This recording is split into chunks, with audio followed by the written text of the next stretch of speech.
Mboten kasupen selawasa salampun Gusti Allah, monggo kita atur konjuaken dumateng junjungan kita Kanjeng Nabi Muhammad Rasulullah sallallahu alaihi wasallam ingkang panjenenganipun sampun kersa amimbing umatipun milai zaman jahiliyah hingga zaman Islam ingkang kita kepi menika saha ing maos kalimat tahlil pintun doa restu dumateng tiyang ingkang sampun babat dusun waruk mriki khususipun arwahipun Mbah Joko Lono ugi sedaya leluhur-leluhur Desa Mangarjo dalah leluhur-leluhur kita sedaya ingkang sampun sumare wonten ing pundi-pundi kubur kepanggenan khususipun leluhur ingkang manggen wonten ing besarean waruk.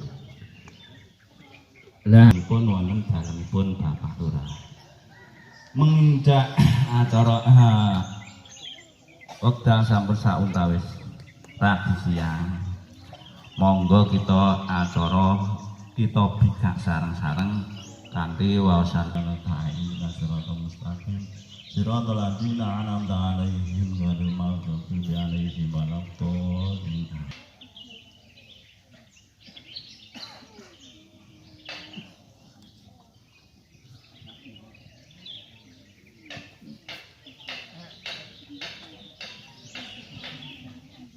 Dunya wadin la haula wala quwwata illa billah. Amma ba'du.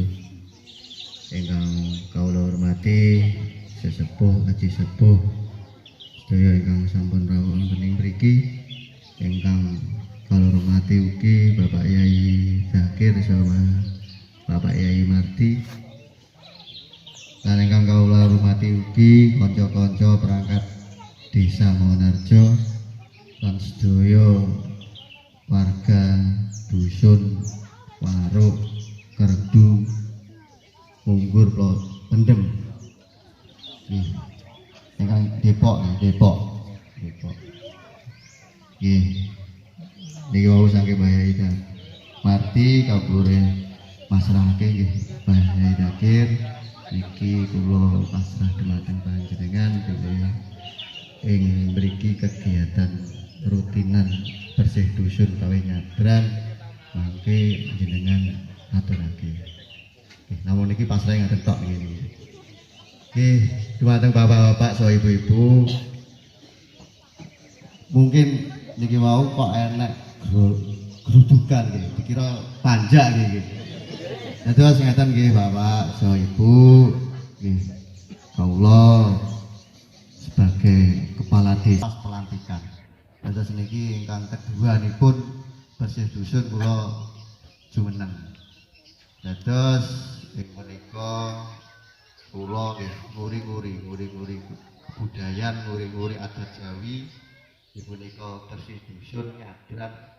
Dados memang punika adat Jawi, adat ingkang sae. Ingkang sae niku diuri-uri. Dados niki nggih kula sami kula nguri-nguri ingkang sae. Bejak-bejane tak dadekne wedono. Lah sing nang kandangan niku, nang desa niku biyen dadi camat. Lah sing Mbah Jolono teng dakwah teng mriki niki tiyang sae danten niki sokeh sing nyeritakne sokeh ora nggur omong jare mboten kula ngantek belajar teng kene Mbah Yai Khalil akhire warga kandangan tak kon membuktekne bahwa cerita harus direkam akhirnya Mbah Yai Khalil Sobah cerita jebule insyaallah Mbah Jolono kalian Mbah Yai Hasan Basri niku sing asli wong alim.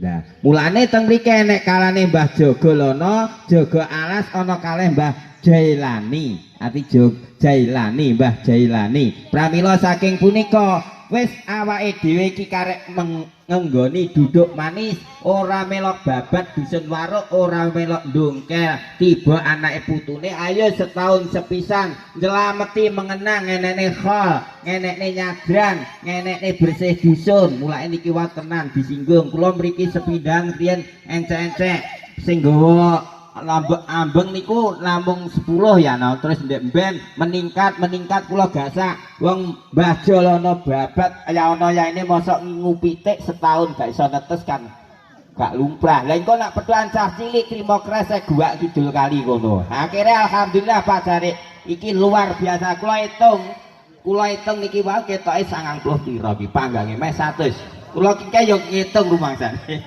Lah ki kok awake dhewe termasuk nang kene iki pengamal Pancasila. Pancasila satu ketuhanan yang Maha Esa. Awake dhewe maca engko arep maca kul huwallahu ahad arep dikirim ning Mbah Jolono.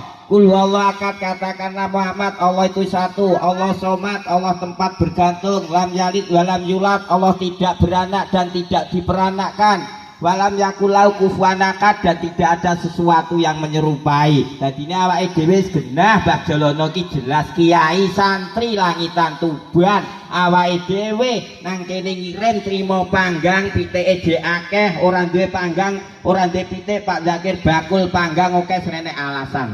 Wong bancai dhewe selameti Mbah Jolono nibon nangi ngantek musuh setan jin nang kene ngantek dadi dusun waruk masa awake dhewe gak terima kasih. Mulai biru abakum tab biru abna aku nak awake dhewe sebagai contoh apik kok anak putune ben medit-medit. Kok nak ngirim sampean sese kering, misal sampean panggange ora enek, besok dikirim karo anak ndok iki gak kanggo saiki.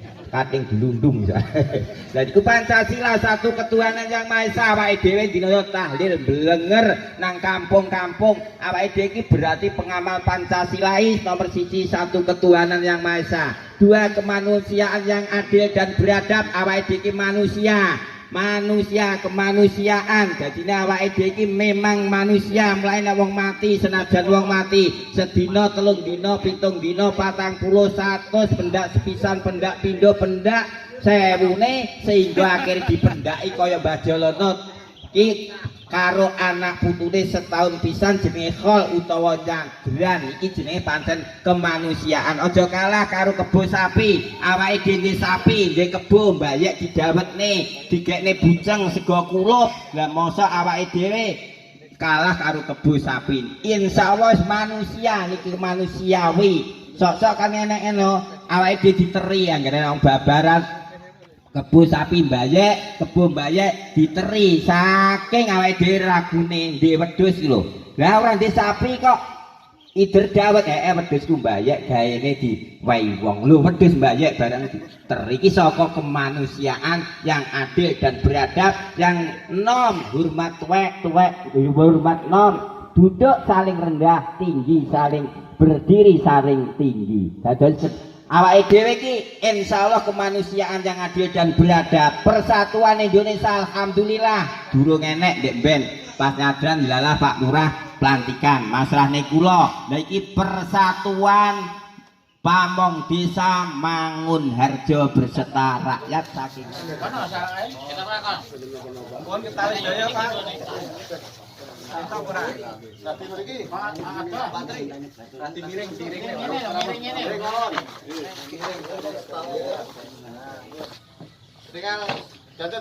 tinggal